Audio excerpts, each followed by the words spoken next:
শিক্ষক ও ছাত্রের শিক্ষণীয় গল্প। এক শিক্ষক তার 7 বছরের ছাত্র হারুনকে জিজ্ঞাসা করল, আমি যদি তোমাকে একটি আপেল, আরও একটি আপেল এবং আরও একটি আপেল দেই, তাহলে তোমার কাছে মোট কতটি আপেল থাকবে? কয়েক সেকেন্ডের মধ্যেই হারুন আত্মবিশ্বাসের সাথে উত্তর দিল 4টি। বিস্মিত শিক্ষক আশা করেছিলেন সহজ ও সঠিক উত্তরটি 3টি। তিনি হতাশ হলেন। হারুন বোধহয় আমার কথা ঠিকমতো বুঝতে পারেনি। তিনি মনে মনে ভাবলেন।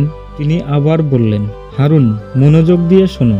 যদি তোমাকে একটি আপেল, আরও একটি আপেল এবং আরও একটি আপেল দেই, তাহলে তোমার কাছে মোট কতটি আপেল থাকবে? হারুন তার শিক্ষকের চোখে মুখে হতাশার ছাপ দেখতে পেল। সে আবার তার আঙ্গুলে গুনে দেখল, কিন্তু এর মাঝে সে সেই উত্তরটি খুঁজছিল যা তার শিক্ষককে খুশি করবে। কিছুক্ষণ ভেবে দ্বিধান্বিতভাবে সে উত্তর দিল 4। শিক্ষকের চোখে মুখে হতাশা বেড়েই গেল। তার মনে আসলো হারুন স্ট্রবেরি পছন্দ করে।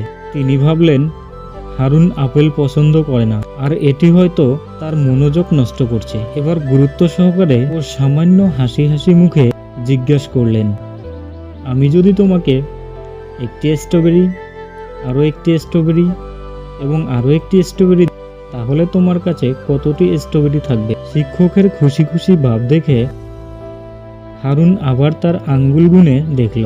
সে কোনো চাপ অনুভব করল না এবং চাপে থাকলো তার শিক্ষক, কারণ তিনি চাইছিলেন তার এবারের প্রচেষ্টাটা সফল হোক।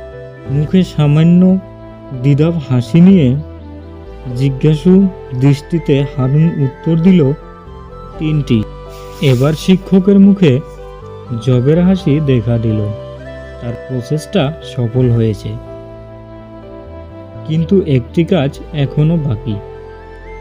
তিনি আবার হারুনকে জিজ্ঞাসা করল, এখন আমি যদি তোমাকে একটি আপেল, আরও একটি আপেল এবং আরও একটি আপেল দেই, তাহলে তোমার কাছে মোট কতটি আপেল থাকবে?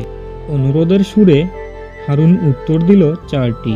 শিক্ষক আবার বিস্মিত এবং হতাশ হয়ে পড়লেন। সামান্য বিরক্ত কণ্ঠে তিনি জানতে চাইলেন, কিভাবে হারুন? মৃদু কণ্ঠে হারুন জবাব দিল, কারণ আমার কাছে আগে থেকেই একটি আপেল আছে।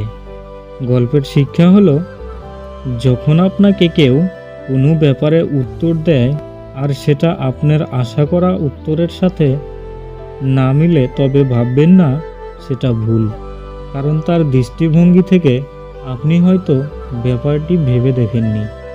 আমার এই জ্ঞানকথার চ্যানেলে ছোট্ট গল্পটি শোনার জন্য আপনাকে অনেক অনেক ধন্যবাদ। আমার এই গল্পটি যদি আপনার ভালো লেগে থাকে, তাহলে আমার এই ছোট্ট গল্পটি একটি লাইক দিবেন এবং আমার এই জ্ঞানকথার চ্যানেলটিকে সাবস্ক্রাইব করবেন। ধন্যবাদ।